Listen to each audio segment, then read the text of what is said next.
नमस्कार, गण Asia news में आप सभी का स्वागत है। ताजा खबरों के साथ हाजिर हूं मैं प्रीति विश्वास। बढ़ते हैं बुलेटिन की ओर, पर उससे पहले आइए नजर डालें हेडलाइंस पर।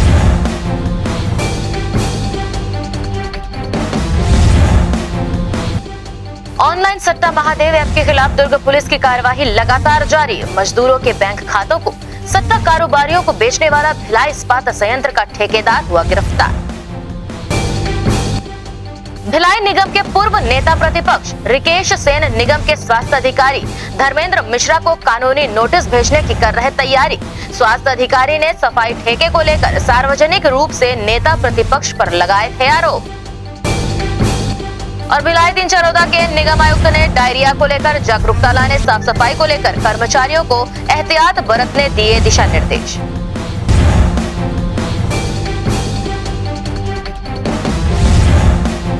अब खबरें विस्तार से।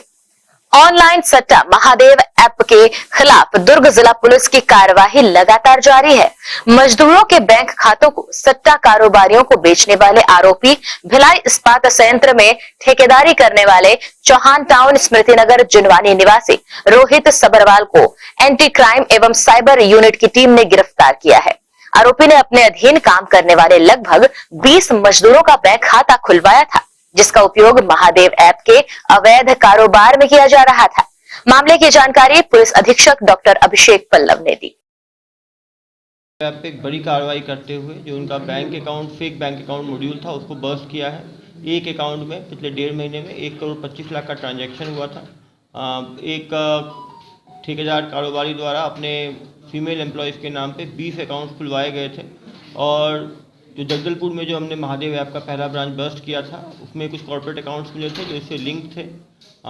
इसके द्वारा माना गया कि ये 10,000 रुपये दे के एक अकाउंट से एक अकाउंट इन्होंने खुलवाया था और इसमें करोड़ों का ट्रांजैक्शन महादेव ऐप का ये लोग किया करते थे। जो विशाल एक कोई पैनल चलाता है, उसकी इसमें नामसाजी आई है, उसके आगे पतासाजी की जाएगी। और भी 19 अकाउंट्स के डिटेल्स कुछ दिन में सामने आएंगे, जिसके बाद कुछ और अहम खुलासे संभव। वहीं नगर निगम भिलाई के पूर्व नेता प्रतिपक्ष और वार्ड 26 के पार्षद रिकेश सेन ने निगम के स्वास्थ्य अधिकारी धर्मेंद्र मिश्रा पर कानूनी कार्यवाही करने की बातें कही हैं। धर्मेंद्र मिश्रा ने भाजपा कार्यकर्ताओं और भाजपा जिला अध्यक्ष ब्रजेश बिजपुरिया के समक्ष कहा था कि ग्रीन नेचर संस्था को सफाई ठेका देने वाले थे, जिसका रिकेश सेन निगम अधिकारियों के गाड़ियों की सफाई कर अपना विरोध जता रहे थे। रिकेश सेन ने ऐसे अधिकारी को तत्काल बर्खास्त करने की मांग राज्य शासन से की है। ग्रैंड एशिया न्यूज से हुई खास चर्चा में रिकेश सेन ने अपनी प्रतिक्रिया दी। हमारे साथ मौजूद है नगर पालिक निगम भिलाई के वार्ड 26 के पार्षद रिकेश सेन, जो पूर्व में नेता प्रतिपक्ष रह चुके हैं। अभी 2 दिन पूर्व नगर निगम में सफाई कर्मचारियों द्वारा धरना प्रदर्शन किया गया था वेतन भुगतान की मांग को लेकर। उन्हें 2 महीने से ठेका कंपनी PV रमन द्वारा वेतन का भुगतान नहीं किया गया। तो इस दौरान प्रदर्शन में प्रदर्शनकारियों से चर्चा करने आए नगर निगम के स्वास्थ्य अधिकारी धर्मेंद्र मिश्रा जी द्वारा स्पष्ट आरोप सभी के भीड़ के बीच में लगाया गया था कि रिकेश सेन के कहने से ठेका दिया गया, नहीं तो हमारा नगर निगम किसी अन्य ठेकेदार को ठेका देने चाह रहा था। अब हमारे साथ रिकेश जी मौजूद है। क्या हम उनसे यही जानना चाहते हैं कि क्या रिकेश सेन को इतना अधिकार है कि वो किसी भी को भी अधिकृत कर सके ठेकेदार? रिकेश जी, सबसे पहला सवाल आपसे ये है कि चूँकि उस दिन जो धरना प्रदर्शन हुआ तो उसमें स्वास्थ्य अधिकारी द्वारा स्पष्ट रूप से कहना था कि आपके कहने के अनुसार ठेका दिया गया PV रमन को, क्या कहना चाहेंगे? देखिए कि नगर पालिक निगम भिलाई नगर पालिक निगम अधिनियम के तहत निविदा जो प्रक्रिया होती है वो प्रक्रिया के तहत ही की जाती है। उसमें हम टेंडर बुलाते हैं, टेंडर में ठेकेदार पार्टिसिपेट करता है, उसके बाद उसका निविदा समिति होती है, वो परीक्षण करते हैं। परीक्षण करने के बाद उसके बाद ठेकेदार को वर्क ऑर्डर दिया जाता है। तो जो स्वास्थ्य अधिकारी जी ने जो आरोप ऊपर लगाए हैं वो किस संदर्भ में लगाए हैं वो समझ से परे हैं। अगर उनका कहना ये स्पष्ट है कि मैंने अगर उसको ठेका दिया है संबंधित ठेकेदार को, तो इसमें बहुत सारे प्रश्न भी उठते हैं। उन्होंने स्पष्ट उस वीडियो में कहा है कि वो ग्रीन नेचर को देना चाहते थे। तो क्या आप ऐसे किसी भी ठेकेदार को आप दे सकते हैं? नंबर 1। नंबर 2, जब ठेकेदार रमन को जब काम मिला तो उस समय प्रशासक बैठे थे, हमारा कार्यकाल तो ख़त्म हो चुका था। तो कलेक्टर महोदय ने ही वो टेंडर को स्वीकृत किया था विधिवत निविदा प्रक्रिया के तहत नियमानुसार कलेक्टर महोदय ने किया था। तो मेरा प्रश्न कहाँ से आ गया, ये समझ से बाहर है। तीसरा ये है कि जब वहाँ पे आंदोलनकारी जब आंदोलन पेमेंट को लेके, वेतन को लेके कर रहे थे, वहाँ पे मेरा जिक्र क्यों करना, ये भी अपने आप में एक बड़ा संवेदनशील प्रश्न है। तीसरा प्रश्न मेरा ये है कि अगर ये साबित करते हैं आदरणीय आयुक्त महोदय और स्वास्थ्य अधिकारी कि क्या पार्षद को निविदा देने का अधिकार है, अगर ये मुझे शक्तियाँ हैं, तो अगर वो मुझे लिखित में अगर दे देते हैं कि आपने ही वो ठेका दिया है और आप ही उसके ज़िम्मेदार हो, तो ये जितने कर्मचारियों का वेतन बाकी है वो मैं अपने तरफ से और मेरी भारतीय जनता पार्टी जो है हम उसका भुगतान कर देंगे, नंबर 1। नंबर 2, जितने उस ठेके के तहत जितने भी अवार्ड अभी तक मिले हैं, उस अवार्ड का श्रेय मुझे मिलना चाहिए अगर ठेका मैंने दिया है। तीसरा, जो बच्चों के 2 बच्चों की मौत हुई है डायरिया से, उसमें अगर ये पाया जाता है कि ठेका मैंने मेरे कहने पे दिया है, तो मेरे ऊपर 302 का मुकदमा दर्ज होना चाहिए। नहीं तो उस स्वास्थ्य अधिकारी या वो संबंधित अधिकारी जिन्होंने टेंडर निविदा आमंत्रित करके और विधिवत जिसके हस्ताक्षर हैं उस निविदा में, या तो उनके खिलाफ 302 का मुकदमा दर्ज होना चाहिए। क्योंकि रिकेश जी, स्वास्थ्य अधिकारी द्वारा ये भी कहा गया है कि ठेका नहीं देने की स्थिति में आपके द्वारा अधिकारियों के वाहनों को धोने का, पूछने का कार्य शुरू कर दिया गया था। इस पर आप क्या कहते हैं? देखिए, वो जो मेरा आंदोलन था वो श्रम विभाग से रिलेटेड था। मैंने वो जो आंदोलन किया था वो जब हमारा कार्यकाल था उस समय, तो एक मामला उठा था पीएफ का मामला कि कर्मचारियों को पीएफ नहीं मिल रहा है, उस पर बहुत बड़े घोटाले हैं और उस पर जो है ऐसे ठेकेदार को ठेका दे दिया गया है जिसके पास श्रम विभाग का रजिस्ट्रेशन ही नहीं था। तो उसको लेके मैंने इसकी डिमांड की थी और मेरा आंदोलन था, सत्याग्रह आंदोलन था, जिसमें मैंने गाड़ियाँ पोंछी थी अधिकारियों की। और उसमें मुझे सफलता ये मिली थी कि श्रम आयुक्त आदरणीय खलको साहब ने, सचिव खलको साहब ने उस पर जांच कमेटी बनाई थी। उस जांच कमेटी में एक आईएएस को रखा गया था जिनका नाम था आदरणीय आशुतोष पांडे जी। वो जांच कमेटी अभी तक जांच कर रही है। तो वो विषय कुछ और था और ये आदरणीय स्वास्थ्य अधिकारी जी ने ये विषय लाया ही क्यों, और ये विषय इस विषय से कहीं बहुत भिन्नता है। तो पूरा ये पॉलिटिकल मुद्दा बनाने की कोशिश है और कहीं ना कहीं मुझे ऐसा लगता है कि डायरिया से जो मौत हुई है जिसके जिम्मेदार सिर्फ और सिर्फ स्वास्थ्य अधिकारी है, तो मुझे लगता है उसका भटकाने की कोशिश है।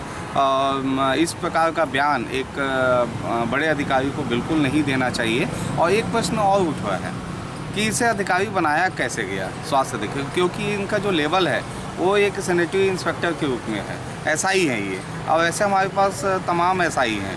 तो इसमें से इनको प्रभाव दिया क्यों गया, इसके पीछे कारण क्या है? दूसरी बात, इनको गाड़ी क्यों उपलब्ध कराई गई? उसके बाद अभी तक इन्होंने लाखों रुपए का डीजल फूंक दिया।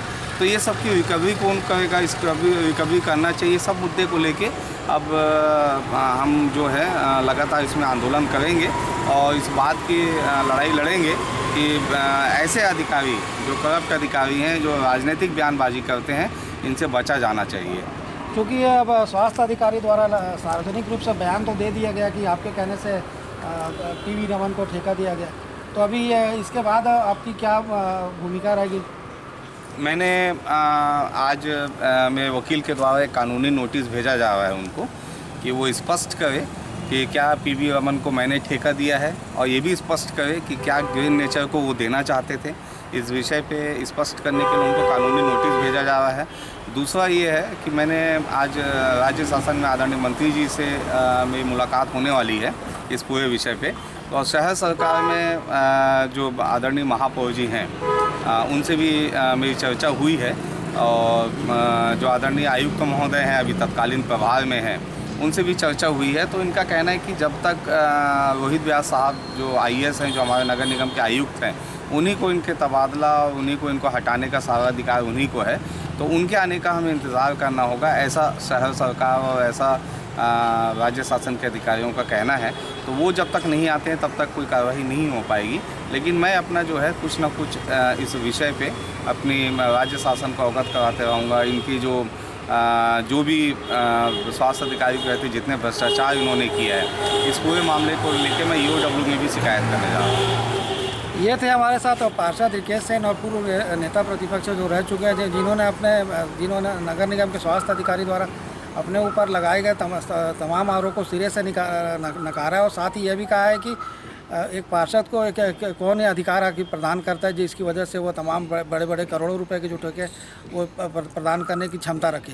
अब इससे पार्षद के साथ साथ भारतीय जनता पार्टी के नेताओं में भी काफ़ी नाराज़गी है और स्वास्थ्य अधिकारी पर कार्रवाई करने को लेकर लगातार रणनीति बनाई जा रही है। साथ ही जैसा कि उन्होंने बताया कि वकील के माध्यम से स्वास्थ्य अधिकारी को नोटिस भी भेजा जा रहा है। अब देखना होगा आने वाले समय में इस मामले में क्या कार्रवाई की जाती है। ग्रैंड एशिया न्यूज़ के लिए कैमरामैन प्रवीण मिर्जा के साथ संजय दुबे। वहीं दुर्ग जिला कलेक्टर पुष्पेंद्र कुमार मीणा के निर्देशानुसार नगर निगम भिलाई चरोदा के आयुक्त द्वारा डायरिया के प्रति जागरूकता कराने एवं पानी सप्लाई की टेस्टिंग बढ़ाने स्वास्थ्य सफाई एवं वाटर सप्लाई विभाग के कर्मचारियों को कड़े निर्देश दिए गए हैं। गौरतलब हो कि दुर्ग जिले में कुछ क्षेत्रों में डायरिया रोग से संक्रमित पाए गए मरीजों के मद्देनजर एहतियात बरतने यह निर्देश जारी किया गया है। और इसके साथ यहाँ रुक रहे हैं एक छोटे से ब्रेक के लिए। खबरें लगातार जारी हैं ब्रेक के उस पार।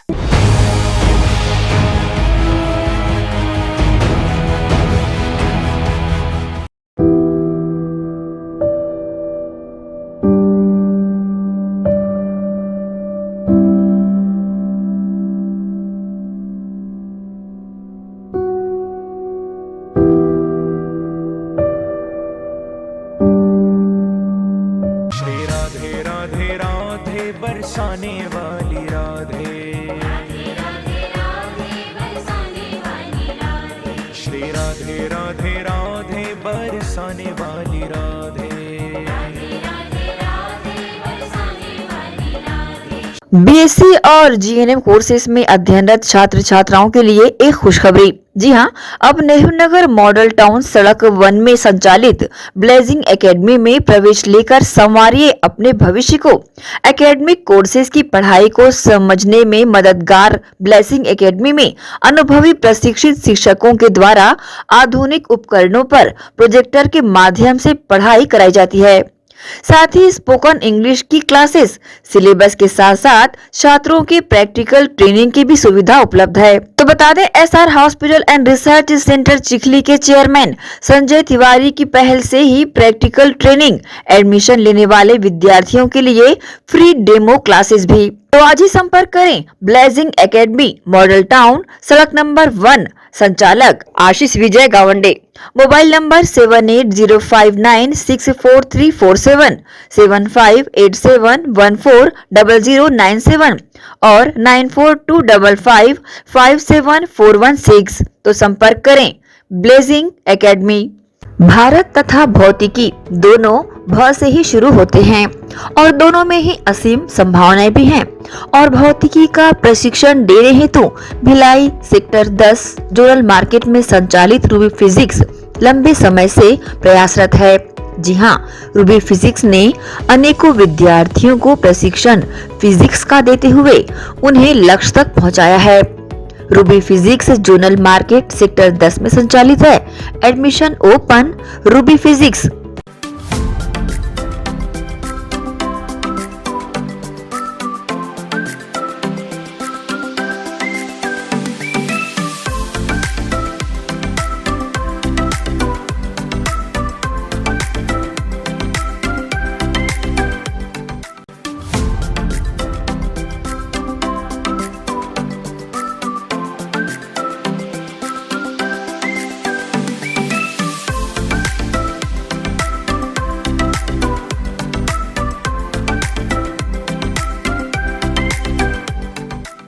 Ayurveda acupressure therapy centre. चर्म रोग, दांत खाज, खुजली, चेहरा पर किसी प्रकार की झाइयाँ, दाग धब्बे, फोड़े, फुंसी, प्रेगनेंसी, स्ट्रेच मार्क आदि का गारंटेड इलाज। जी हाँ, आयुर्वेदिक एक्यूप्रेशर थेरेपी सेंटर। यहाँ पर आयुर्वेदिक दवा एवं एक्यूप्रेशर थेरेपी द्वारा बिना ऑपरेशन किए बवासीर, भकंदर, हाइड्रोसिल, गुप्त रोग, चर्म रोग का इलाज किया जाता है। बवासीर, भकंदर, फिशर का बिना ऑपरेशन इलाज, मलद्वार की जितनी भी पुरानी तकलीफ हो, जैसे खून आना, चुभने जैसा दर्द होना, जलन, मस्सा, मवाद आना, पेट साफ ना होना आदि का जड़ से गारंटेड इलाज।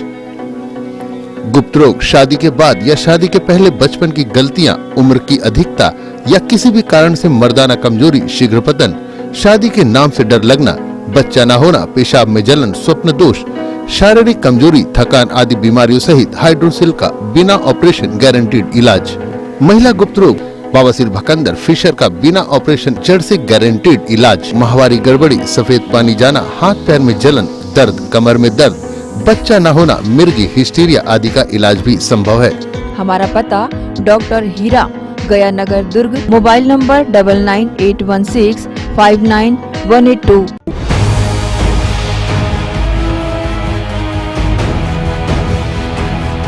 ब्रेक के बाद बुलेटिन में आप सबका स्वागत है। ये बड़े खबरों की ओर। वार्ड 30 के रहवासियों की बहुप्रतीक्षित मांग शुक्रवार को पूरी हुई, जब वार्ड की पार्षद सत्या देवी जायसवाल ने अपने वार्ड में वार्डवासियों की मांग पर अपने पार्षद निधि से बोर खनन करवाया। नगर पालिक निगम भिलाई के वार्ड 30 के प्रगति नगर में निवास करने वाले लोगों की बहुप्रतीक्षित मांग शुक्रवार को पूरी हो गई। एक लंबे समय से प्रगति नगर के रहवासी शुद्ध पेयजल के लिए इधर उधर भटक रहे थे। वार्डवासियों का कहना है कि पूर्व पार्षद को भी इसकी जानकारी दी गई थी, परंतु उसके द्वारा भी सिर्फ आश्वासन ही मिला। वार्ड की वर्तमान पार्षद सत्या देवी जायसवाल का प्रगति नगर वासियों ने हृदय से आभार जताया है और आगे भी उनकी कुछ मांगों को पूरा करने की उम्मीद जताई है। वार्ड पार्षद सत्या देवी जायसवाल ने शुक्रवार को विधिवत पूजा अर्चन कर बोर खनन की शुरुआत की। इस कार्यक्रम में क्षेत्रवासियों ने भी भूमि पूजन में अपना सहयोग दिया और नारियल फोड़कर कराए जा रहे बोर के सफल होने की कामना की। यह बोर हो जाने से अब क्षेत्रवासियों को शुद्ध पेयजल के लिए इधर उधर नहीं भटकना पड़ेगा। वार्ड पार्षद सत्या देवी जायसवाल ने बताया कि क्षेत्रवासी विगत 20 वर्षों से शुद्ध पेयजल के लिए वार्ड के जनप्रतिनिधियों से मांग करते आ रहे थे और सत्या देवी जायसवाल ने क्षेत्रवासियों से वादा किया था कि अगर वह वार्ड की पार्षद बनती हैं तो उनकी समस्या को तत्काल प्रभाव से दूर कर दी जाएगी और क्षेत्र में उनके द्वारा एक बोर खनन कराया जाएगा, जो कि शुक्रवार को पूरा हो गया। उद्देश्य यही है भाई साहब कि यहाँ पे जब जनसंपर्क करने के लिए हम इस गली से गुजरते थे तो यहाँ की जनता का यही मांग था कि आप अगर चुनाव जीतती हैं तो हमारी पहली मांग पानी की है। तो पूर्व पार्षद से भी हमने ये चर्चा की थी, ऐसा बताया वार्डवासियों ने, तो उनके द्वारा तो खाली बस आश्वासन ही मिला था, हुआ नहीं। और हम लोग आपसे उम्मीद रखते हैं कि आप हमारा ये काम करके देंगे हमें। तो हमने उन्हें आश्वासन दिया था कि अगर हम जीत के आते हैं तो हम ये काम ज़रूर करेंगे। तो हम तो भैया एक माध्यम है, बाकी हमारे कैंप क्षेत्र के वार्डवासियों का जो आशीर्वाद है, उनके आशीर्वाद के द्वारा ही ये काम हो रहा है और बहुत अच्छा हो रहा है। क्योंकि भैया पानी के लिए बहुत ज़रूरी है कि बोर होना, और नल में भी बहुत प्रॉब्लम थी। जब हम पार्षद बन के आए तो यहाँ की नलों का भी थोड़ा सा क्या है, जहाँ पानी नहीं आता था, कई घरों में तो कनेक्शन था पर पानी आता ही नहीं था, तो उसको भी सुधरवाया। और निगम जा कर के निगम से मैडम से मिल करके भी हमने कहा कि थोड़ा वहाँ का पानी का प्रेशर थोड़ा बढ़वाइए, तो वो भी हुआ। तो अभी क्या है, बोर हो जाएगा तो बोर के माध्यम से लोगों के घर में पानी की परेशानी बिल्कुल भी नहीं होगी और पानी का आपूर्ति अच्छे से होगी। क्योंकि जैसे ही गर्मी स्टार्ट होती है और पानी की काफ़ी किल्लत हो जाती है और सब घरों में क्या है, कूलर वगैरह है तो कूलर में भी पानी लगता है। गर्मी में गाय घर में है तो उनके लिए पानी चाहिए नहाने धोने के लिए। अब ऐसे में क्या होता है कि आदमी एक बार नहाता, पर गर्मी में 2 बार ज़रूरी हो जाता है कि नहाना ही पड़ता है, गर्मी ही इतनी ज़्यादा पड़ती है। तो ये सब चीज़ें होना ज़रूरी था। और हमारी बूढ़ी माएँ और हमारी बहनें जो हैं, उनका रिक्वेस्ट था कि आप अगर जीत के आती हैं तो हमारे लिए बाकी काम आप बाद में करिएगा, लेकिन पानी की व्यवस्था पहले करिएगा। तो ये आज बहुत ही सराहनीय, बहुत ही अच्छा काम हो रहा है। हमारी बहनों के आशीर्वाद से हो रहा है, हमारे वार्डवासियों के आशीर्वाद से हो रहा है ये सब।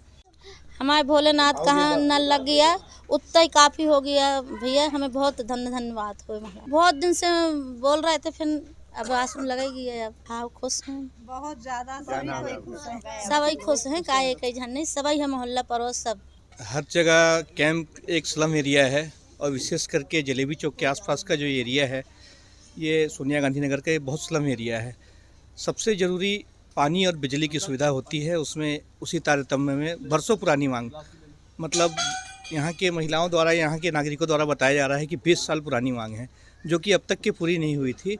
अब जाके पार्षद सत्या देवी जायसवाल के द्वारा आज बोर का भूमि पूजन किया गया एवं बोर खनन किया जा रहा है, जो कि अति महत्वपूर्ण कार्य को किया जा रहा है। बधाई के पात्र हैं यहाँ की पार्षद और उनके सभी कार्यकर्तागण और साथी सब बधाई के पात्र हैं। जी, आम जनता को भी ढेरों बधाई हैं। बहुत अच्छा लग रहा है भैया, इससे बढ़ के क्या चाहिए। सबसे बड़ी समस्या तो पानी की रहती है। धन्यवाद कहेंगे कि बहुत अच्छा काम किए हैं और हमेशा ऐसे ही जीते हैं और अच्छे ही काम करवाएं। शुक्रवार को प्रगति नगर में हुए बोर खनन के बाद अंबेडकर नगर में भी 2 बोर खनन प्रस्तावित हैं और यह भी बहुत जल्द पूरा कर लिया जाएगा और अंबेडकर नगर वासियों की बहुप्रतीक्षित मांग भी पूरी हो पाएगी। Grand Asian news. नगर निगम के सफाई कर्मचारियों द्वारा गौरव पथ के किनारे निगम द्वारा घेरी गई खाली जमीन पर एक साथ सूखे और गीले कचरे को डंप किया जाता रहा है, जिसके कारण यहाँ सुबह से शाम तक आवारा मवेशियों का जमावड़ा लगा रहता है। सफाई कर्मचारी इस स्थान पर नालियों से निकली गंदगी और कचरे को भी डंप करते हैं। यहाँ रात में कचरे के ढेर में आग लगाने की घटनाएं भी पूर्व में भी सामने आती रही हैं। निगम द्वारा लोगों से घरों से निकले सूखे और गीले कचरे को अलग अलग डिब्बों में डालकर सफाई कर्मियों को देने की बातें कही जाती हैं। वहीं कर्मचारियों द्वारा सूखे और गीले कचरे को एक साथ फेंककर निगम के निर्देशों का उल्लंघन किया जा रहा है। सामाजिक कार्यकर्ता सुमनशील ने इसे लेकर ग्रैंड एशियन न्यूज से खास चर्चा की। घरों से निकले सूखे और गीले कचरे को नगर निगम द्वारा बनाए गए विभिन्न निगम क्षेत्र में विभिन्न स्थानों में बनाए गए SLRM सेंटरों में रखे जाने का नियम है। उन सूखे और गीले कचरों से नगर निगम द्वारा विभिन्न महिला स्व सहायता समूह की महिलाओं द्वारा विभिन्न उत्पाद तैयार किए जाते हैं, जिनका विक्रय कर निगम को राजस्व की प्राप्ति होती है। अभी हम खड़े हैं गौरव पथ में। गौरव पथ के किनारे आप देख सकते हैं, यहाँ पे भी एक कचरा संग्रहण केंद्र बनाया गया है। यहाँ पे जिस ढंग से यहाँ पे जितने भी रिक्शा चालक है, सफाई कर्मचारी, सफाई मित्र जो हैं, विभिन्न स्थानों से निकले कचरे को इसी स्थान में लाकर के सूखे और गीले कचरे को एक साथ डंप किया जाता है। और चूँकि एक साथ डंप करने की वजह से यहाँ पे जितने भी आवारा मवेशी हैं, जिनको नगर निगम द्वारा आवारा मवेशियों को पकड़ने का अभियान चलाया जाता है, वो यहाँ देखा जा सकता है कि किस तरह से अभियान चलाया जाता है। कितने सारे आवारा मवेशी यहाँ पे खड़े हैं। इस और निगम के जो आवारा मवेशी जो पकड़ने की जो अभियान में निकली टीम, उसका किसी तरह से कोई ध्यान नहीं गया। हमारे साथ मौजूद है सामाजिक कार्यकर्ता सुमनशील, जिनके द्वारा इसे लेकर के एक पूर्व में भी अधिकारियों का ध्यान आकर्षित कराया जा चुका है, लेकिन उस पर अभी कोई कार्रवाई नहीं हुई। इस कचरे की वजह से आसपास के निवासी बहुत परेशान हैं। हाँ, सुमनशील जी बताएंगे, चूँकि यह सार्वजनिक रूप से यहाँ पर कचरा फेंका जा रहा है, मवेशियों को यहाँ जमावड़ा लगा रहता है, तो उसे किस तरह से आप देखते हैं? सबसे पहली बात है कि ठोस अपशिष्ट प्रबंधन सॉलिड वेस्ट मैनेजमेंट के नाम पर भिलाई नगर निगम के द्वारा जनता को बिना बताए बगैर पक्ष विपक्ष के माध्यम से 21/10/2011 को एक यूजेड टैक्स थोपा गया था और ठोस अपशिष्ट प्रबंधन के नाम पर, जो कि कचरा गीला और सूखा को वर्गीकृत करने का वह काम भिलाई के द्वारा भिलाई नगर निगम अधिकारी एवं पक्ष विपक्ष के आपस में साठगांठ करके क्यूआर कंपनी को 30 साल के लिए ठेका दिया गया था। वह कंपनी केवल 1 साल काम करने के उपरांत वहाँ परियोजना के तहत में काम करके चले गई है, जिसको जनता को गुमराह करके ये बताया गया था कि यह कंपनी फरार हो गई है। यदि फरार हो गई है तो उसके ऊपर एक शिकायत भी दर्ज पूर्व के उपायुक्त द्वारा किया गया था, परंतु उसमें स्वयं निगम के अधिकारी अनुपस्थित रहने के कारण वहाँ केस चौक हो गया था। उसके बाद फिर इन्होंने एक CB रमन कंपनी को ठेका दिया। यह कंपनी भी वही काम की जो क्यूआर कंपनी के द्वारा किया जाता था, जो कि भिलाई नगर निगम के द्वारा, जो कि करोड़ों रुपए हर साल बजट सफाई के नाम से बनता है और जनता को जहां लूटने का कार्य हो रहा है, वही काम करने वाले कर्मचारियों का पेमेंट नहीं देता है। वही काम CB रमन के द्वारा भी किया गया था, परंतु उसके बाद फिर ग्रीन लेवल को दिया गया, परंतु परिस्थिति वही के जस का तस रहा। फिर उसके बाद फिर CB रमन को दिया गया। इसका अर्थ ये है कि भिलाई नगर निगम वर्तमान में किसी भी तरह का सफाई व्यवस्था पे कोई ध्यान नहीं दे रही है। केवल पक्ष विपक्ष के साथ मिलकर एक साठगांठ करके ऊपर दिल्ली के टीम को दिखाने का जब कार्य होता है, तब दोनों पक्ष नगर निगम के अधिकारियों के साथ मिल जाते हैं और जिसके चलते आज यह जो सफाई व्यवस्था आप देख रहे हैं भिलाई का, चाहे वो गीला का कचरा हो चाहे सूखा कचरा, कोई वर्गीकृत नहीं हो रहा है। केवल कागजी पन्नों पर वर्गीकृत का कार्य चल रहा है और जनता को केवल लूटने का काम चल रहा है। क्योंकि आपको हमारे दर्शकों को भी अच्छी तरह से पता है कि अभी नगर निगम क्षेत्र में सफाई कार्य का जो ठेका है वो CB रमन कंपनी को दिया गया है, जिसके बारे में अभी जिसके सफाई कर्मचारियों द्वारा अभी 2 दिनों पूर्व नगर निगम में प्रदर्शन भी किया गया था, उनके द्वारा वेतन का भुगतान नहीं किया गया था। ऐसी स्थिति रिसाली नगर निगम में भी निर्मित हुई थी, क्योंकि करोड़ों का सफाई ठेका देने के बावजूद भी व्यवस्था किस तरह से चरमराई है, इस स्थिति को देख करके समझा जा सकता है। यहाँ आवारा मवेशियों का जमावड़ा, सूखे और गीले कचरे को एक साथ एक जगह रखने के अलावा नालियों से निकले कचरे को भी यहीं पे फेंका जाता है, जिससे इसके स्थानीय लोगों द्वारा इसका विरोध भी किया गया था, लेकिन अभी स्थिति जस की तस बनी हुई है। हालांकि नगर निगम प्रशासन द्वारा कहा जाता है कि सूखे और गीले कचरे से, सुमन जी, नगर निगम द्वारा कहा जाता है कि सूखे और गीले कचरे से खाद बनाई जाती है और अन्य भी चीज़ें तैयार की जाती हैं। देखिए, आप खुद देख सकते हैं कि किस तरह का गीला कचरा से वो खाद बना रहे हैं और सूखा कचरा से रिसाइकलिंग का काम कर रहे हैं। जबकि भिलाई नगर निगम जब ठोस अपशिष्ट प्रबंधन के नाम पर कार्य को चालू किया था, तो ये बताया गया था कि कम से कम 2500 यहाँ की युवा बेरोजगारों को रोजगार मिलेगा और जो सफाई कर्मचारी है उनको भी नियमित रूप से काम मिलेगा, जिनका पूरा पेमेंट हमेशा मिलता रहेगा। जिसके चलते किवाड़ कंपनी को सर्वप्रथम इन लोगों ने 30 साल का ठेका दिया था। तब भी हम लोगों ने विरोध किया था, क्योंकि एक तो जो ठोस अपशिष्ट प्रबंधन का जो नाम पर जो जनता से वसूली किया जा रहा है, जो टैक्स के नाम पर, वो पूर्ण रूप से गलत है।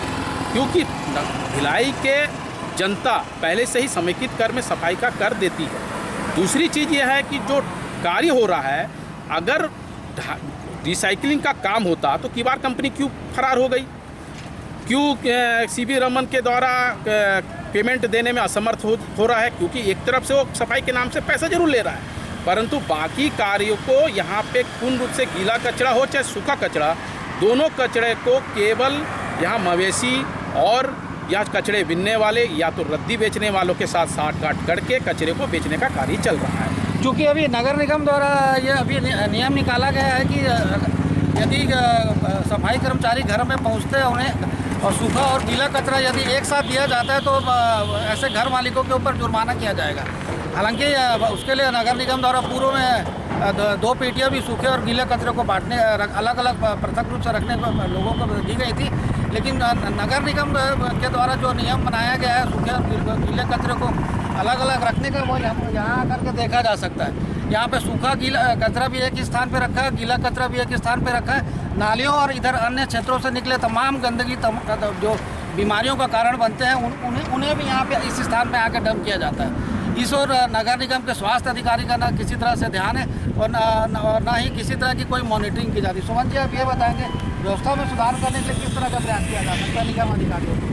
देखिए, सबसे बड़ी बात तो नगर निगम का मूल काम सफाई व्यवस्था है, परंतु भिलाई नगर निगम हो या कोई भी नगर निगम ने आज अपने मूल काम से भटक चुकी है। इस कार्य को जो स्वयं करना चाहिए था, क्योंकि नगर निगम के पास सफाई के कर्मचारी हुआ करता है, उसके बावजूद भिलाई नगर निगम निगम ने अपने काम को एक ठेकेदार प्रथा में दे दिया गया, केवल पैसे को लूटने के लिए और जनता को परेशान करने के लिए, जिसके चलता आज ये नतीजा दिख रहा है। अगर नगर निगम स्वयं कर्मचारियों को रख के अगर कार्य कराता, आज इन लोगों जो कर्मचारी जिनका सुनने में आता है कि इनका पेमेंट नहीं मिल रहा है, इनका ये जमा नहीं हो रहा है, तो ऐसे चीज़ों की दिक्कत इनको भी निराकरण होता है।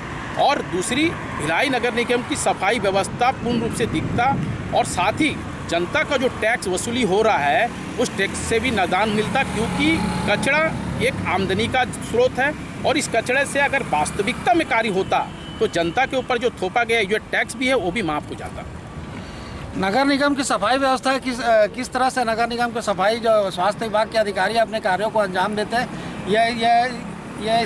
इसका यहाँ पे आके अवलोकन किया जा सकता है। स्पष्ट रूप से देखा जा रहा है। कई सारे आप देख सकते हैं भी कई कचरा फेंकने की वाहनें भी यहाँ पर खड़ी हुई है, जिनके चालकों द्वारा हमारे खड़ा होने के दौरान, इसके पूर्व से और हमारे के जाने के बाद भी यहाँ लगातार कचरा फेंका जाता रहेगा। नगर निगम द्वारा सफाई का व्यवस्था को दुरुस्त करने के लगातार प्रयास किए जाते रहे और किस वो प्रयास इन हालातों को देख करके लगता है कि प्रयास जो है केवल कागजों तक ही सीमित रह जाते हैं। करोड़ों रुपए का ठेका दिया जाता है सफाई के नाम पर और किस तरह से सफाई व्यवस्था पटरी छोड़ चुकी है, बदहाल हो चुकी है। लोग परेशान हैं, बीमारियां फैल रही है, डायरिया हो रहा है, तमाम तरह की मच्छर जनित बीमारियां फैल रही। उसके बावजूद भी नगर निगम के अधिकारियों नगर निगम के अधिकारी अपनी कुंभ नींद से नहीं जागे। इस कार्य में लगे कर्मचारियों, सफाई कार्य में लगे ठेका कर्मचारियों को वेतन तक नहीं दिया जाता है। इससे उनकी आर्थिक स्थिति बुरी तरह से चरमरा गई है। लगातार धरना प्रदर्शन हर माह, प्रत्येक माह पर वेतन को लेकर के कर्मचारियों द्वारा प्रदर्शन किया जाता, ना तो उनके ESI का पता, ना ही उनके PF का पता। कर्मचारी भी लगातार परेशानियों से जूझते रहे। अब चूँकि यह स्थिति लगातार इसी स्थान के अलावा अन्य निगम क्षेत्र में कई अन्य ऐसे भी स्थान, छोटे मोटे स्थान चिन्हित है जहाँ पर इस तरह से कचरा फेंका जा सकता है। प्रतिबंधित पॉलीथीन का अंबार लगा हुआ है, हर जगह प्रतिबंधित पॉलीथीन को पशुओं को खाते देखा जा सकता है। पशु इसी की वजह से बीमार पड़ते हैं। ज़्यादातर कई घटनाएं इस तरह की प्रकाश में आई। अब नगर निगम प्रशासन को व्यवस्था में सुधार किए जाने की ज़रूरत है। सफाई कर्मचारियों से काम किस तरह से लिया जाता है, जो जैसे ही उन्हें दिशा निर्देश दिया जाएगा उस तरह से ही सफाई कर्मचारियों द्वारा कार्य किया जाता है। इस पर ना तो कर्मचारियों, ना ही इनके सुपरवाइजर पर निगम के अधिकारियों द्वारा किसी तरह की मॉनिटरिंग की जाती है। लगातार अव्यवस्था की स्थिति बनती जा रही है और नगर निगम के जो दावे हैं केवल दिखावा मात्र साबित हो रहे हैं। ग्रैंड एशिया न्यूज़ के लिए कैमरामैन प्रवीण मिर्जे के साथ संजय दुबे। और इसके साथ यहाँ हम रुक रहे हैं एक और छोटे से ब्रेक के लिए। जल्द हाजिर होंगे एक छोटे से विराम के बाद।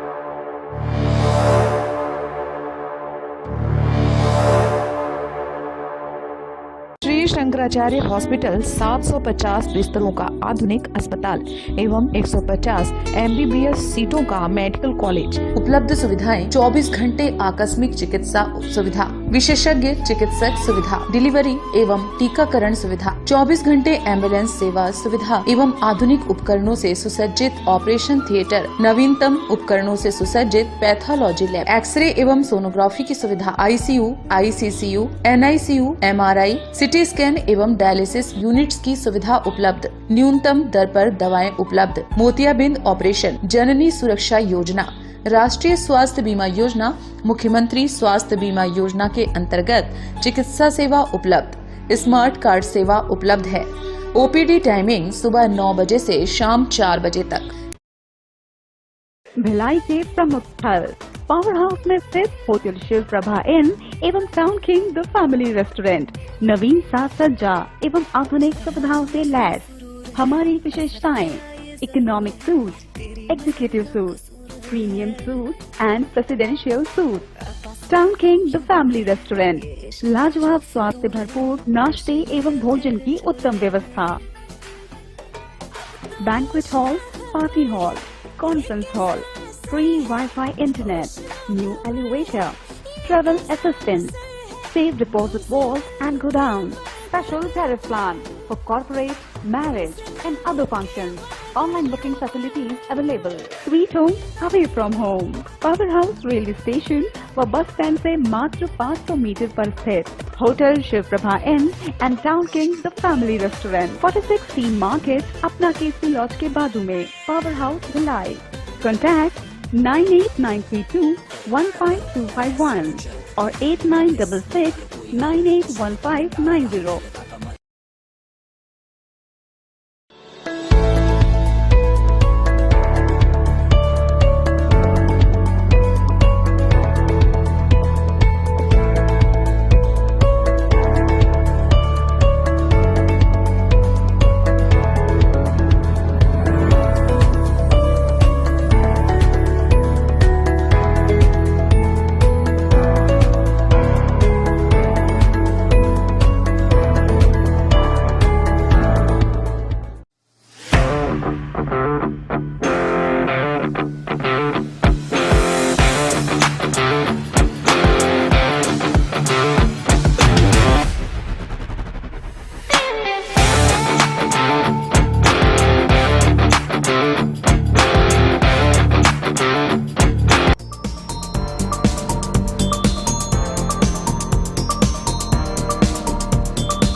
बाद बुलेटिन में आप सबका एक बार फिर से स्वागत है। आइए बढ़े खबरों की ओर एक बार फिर। बीकेटी फाउंडेशन संस्था भिलाई 3 चरोदा द्वारा आवारा घायल पशुओं के उचित उपचार के लिए निःशुल्क पशु चिकित्सालय का निर्माण कार्य किया जा रहा है। वहीं इस चिकित्सालय में रायपुर व भिलाई 3 के पशु चिकित्सक अपनी सेवाएं निःशुल्क देंगे। मुस्कान और मुस्कुराहट पशु सेवा संस्था के द्वारा निस्वार्थ भाव से किए जा रहे पशुओं के प्रति सेवा कार्यों को अब नए पंख लगने जा रहे हैं, क्योंकि घायल पशुओं के उपचार एवं संरक्षण के लिए पशु चिकित्सालय का निर्माण भिलाई 3 के गनियारी में होने जा रहा है। ये पशु चिकित्सालय बन जाने के बाद लाचार एवं घायल बेजुबान पशुओं का उपचार काफी बेहतर ढंग से किया जा सकेगा। साथ ही इस परिसर में उनका संरक्षण भी पूरे सेवा भाव से संस्था द्वारा किया जाएगा। इस संस्था में भिलाई 3 के पशु चिकित्सक श्री सिंघानिया एवं रायपुर जिला पशु चिकित्सक डॉक्टर दीपक का विशेष योगदान है। ये दोनों ही डॉक्टर अपनी निःशुल्क सेवाएं प्रदान करेंगे।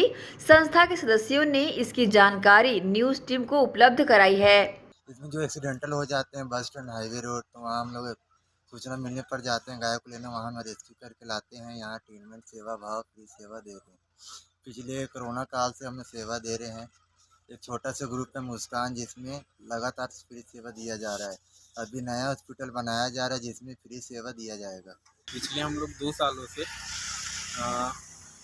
मुस्कान ग्रुप एक सेवा भाव गौ सेवा हम लोग करते हैं और निःशुल्क सेवा भाव करते हैं। और हम लोग निःशुल्क हॉस्पिटल, नया हॉस्पिटल बना रहे हैं और जिसमें लवारिस और घुमंतु पशु और एक्सीडेंटल जिसका कमर वगैरह टूट जाता है, उनको हम लोग सही करके उसको छोड़ देते हैं। बेजुबान जानवरों की देखरेख करने की ये पहल संस्था की काफ़ी अच्छी है और काफ़ी सराहनीय भी है। ग्रैंड एशियन न्यूज के लिए शैलन खरे की रिपोर्ट। वहीं दूसरी ओर खुर्सीपार वार्ड 50 में justice for human rights and peace organisation के तत्वाधान में मितानिन बहनों का सम्मान समारोह आयोजित किया गया, जिसमें मितानिन बहनों को वस्त्र और श्रीफल देकर सम्मानित किया गया। मितानिन दिवस के अवसर पर लगातार मितानिन बहनों का सम्मान अलग अलग तरीके से अलग अलग संस्थाओं और लोगों द्वारा किया जा रहा है। इसी कड़ी में justice for human right and peace organisation की तरफ से भी मितानिन बहनों का सम्मान किया गया। यह कार्यक्रम खुर्सीपार के वार्ड 50 में स्थित गायत्री मंदिर में आयोजित किया गया, जिसमें खुर्सीपार क्षेत्र में अपनी सेवाएं देने वाली मितानिन बहनों का सम्मान किया गया। मितानिन बहनें ही अपने क्षेत्र पारा में लोगों को स्वास्थ्य सेवाएं उपलब्ध कराती हैं और सदैव जरूरत पड़ने पर मदद के लिए खड़ी रहती हैं। विशेष तौर पर गर्भवती महिलाओं को उनके गर्भधारण से लेकर के उनकी डिलीवरी तक लगातार उनके साथ रहकर उनके स्वास्थ्य का ख्याल रखती हैं और समय समय पर अस्पताल ले जाकर उनकी नियमित जांच भी करवाती हैं। और इस तरह की सेवा देने वाली मितानिन बहनों का सम्मान होना ही चाहिए। सम्मान कार्यक्रम की जानकारी जहां justice for human right and peace organisation की चीफ कविता रंगारे ने न्यूज टीम को दी, तो वहीं मितानिन बहनें भी इस सम्मान को पाकर अभिभूत नजर आईं। मैं कविता Rangare, justice for human right से। ये मितानिन दिवस के उपलक्ष्य में हम लोग मितानिन लोगों का सम्मान करे हैं। मितानिन लोगों का सम्मान करना चाहिए सभी लोगों ने, क्योंकि ये मितानिन ही है कि घर घर जाके सभी लोगों की मतलब परेशानी को पूछती है और प्रेग्नेंट महिलाओं को फर्स्ट महीने से लेके लास्ट महीने 9 महीने तक उसकी हर मतलब जो भी प्रॉब्लम रहती है तो उसको एनी टाइम, रात हो या दिन हो, जब भी उनकी सेवा में उपस्थित रहती है। सम्मान में मैं आज इन लोगों को एक साड़ी और श्रीफल। मेरा नाम बिंदु शर्मा है, मैं वार्ड नंबर 49 से मितानिन हूँ। बहुत अच्छा लगा, मैडम आई हम लोग का सम्मान करी, हम सभी मितानिनों का, वो बहुत अच्छा लगा। हमारा काम तो बहुत हार्ड वर्क ही होता है, क्योंकि हमको नाइट में या डे में कभी भी फ़ोन आ जाए, अगर आधे रात को आता है या दिन में आता है तो हमको जाना पड़ता है, अपने पेशेंट के साथ हॉस्पिटल जाना पड़ता है, या फिर कोई अभियान चलता है तो उसके लिए सर्वे करना रहता है। चाहे भी कोई भी टाइम हो, जिस समय भी, तो हमको जाना पड़ता है करने के लिए। तो बहुत अच्छा लगा सर, क्योंकि पहले नहीं, बहुत कम लोग किए हैं, हमारा सम्मान इस बार भी हुआ, मैडम करी, अच्छा लगा और खुशी हुई। मितानिन बहनों के सेवा कार्य की सराहना जितनी की जाए उतनी कम है। जरूरत है कि इन मितानिन बहनों को लगातार प्रोत्साहित किया जाए ताकि यह अपने सेवा कार्य को अनवरत यूं ही अंजाम देती रहें। ग्रैंड एशियन न्यूज के लिए भिलाई से संतोष शर्मा की रिपोर्ट। इसके साथ ही न्यूज बुलेटिन में फिलहाल इतना ही। आपसे चाहेंगे इजाजत। नमस्कार, धन्यवाद।